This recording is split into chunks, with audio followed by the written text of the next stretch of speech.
Trong ký ức anh khi ấy lần đầu gặp gỡ làm tim nhớ nhung, rồi từng ngày trôi qua trong thâm tâm bỗng chốc nhận ra ấm áp tràn về mỗi lúc khi em đến.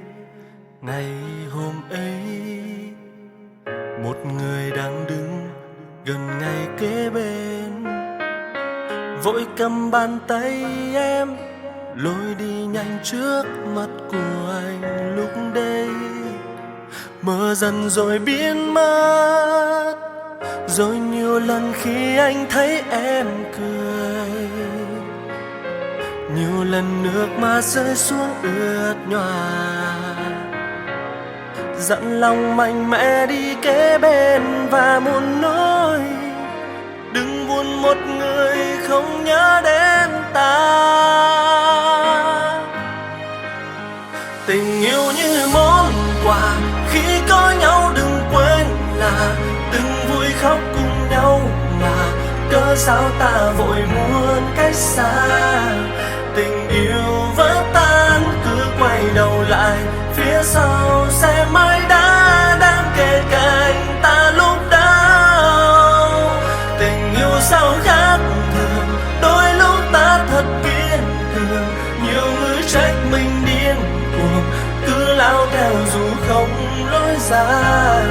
Một khi đã yêu, trái tim bằng lòng thứ tha cho quá khứ hai ta từng đi qua.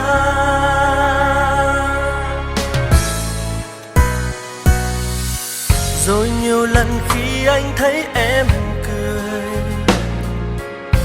nhiều lần nước mắt rơi xuống ướt nhòa, dặn lòng mạnh mẽ đi kế bên và muốn nói đừng buồn một người không nhớ đến ta. Wow. Tình yêu như món quà khi có nhau, đừng quên là từng vui khóc cùng nhau, mà cớ sao ta vội muốn cách xa. Tình yêu vỡ tan cứ quay đầu lại, phía sau sẽ mãi đã đang kề cạnh ta lúc đau. Tình yêu sao khác thường, đôi lúc ta thật kiên cường, nhiều người trách mình điên cuồng, cứ lao theo dù không lối ra. Một khi đã yêu, trái tim bằng lòng thứ tha cho quá khứ hai ta từng đi qua.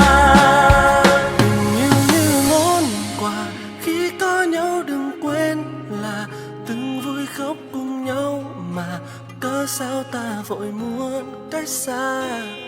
Tình yêu vỡ tan cứ quay đầu lại, phía sau sẽ mãi đã đang kề cạnh ta lúc đau. Tình yêu sao khác thường, đôi lúc ta thật kiên cường, nhiều người trách mình điên cuồng, cứ lao theo dù không lối ra.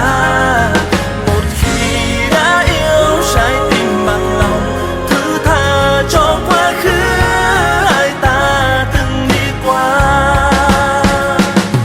Một khi đã yêu, trái tim bằng lòng thứ tha cho quá khứ hai ta từng đi qua.